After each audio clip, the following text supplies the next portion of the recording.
I'm going to show you how we number the fretting hand fingers and then how we label the picking hand fingers as well, because we're not always going to be playing with the picks. Sometimes we might play fingerstyle, and it's just helpful to have it as a reference. But let's start with the fretting hand. So first of all, I'm going to put the guitar down. That was there just as a reference, so you can see that that is the fretting hand, which for me is my left hand, but it's, you know, for left-handed players it would be their right hand. So it's very, very simple, actually. It goes like this: thumb, 1, 2, 3, 4. So let's try that again. Thumb, 1, 2, 3, 4. And that's it. Now, you might ask, why are we labeling the thumb? Well, the reason we label the thumb is because sometimes that thumb is used to actually play chords.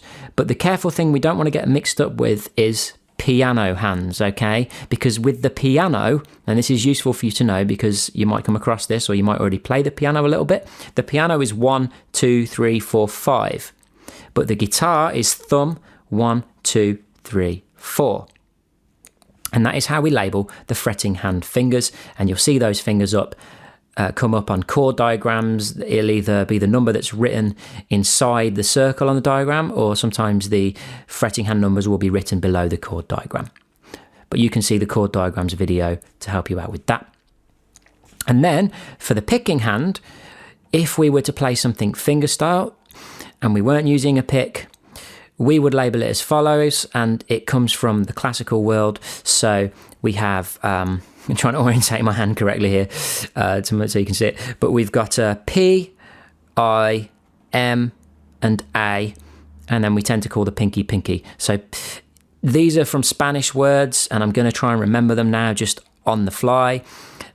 I think pulgar is thumb, and then indice for index.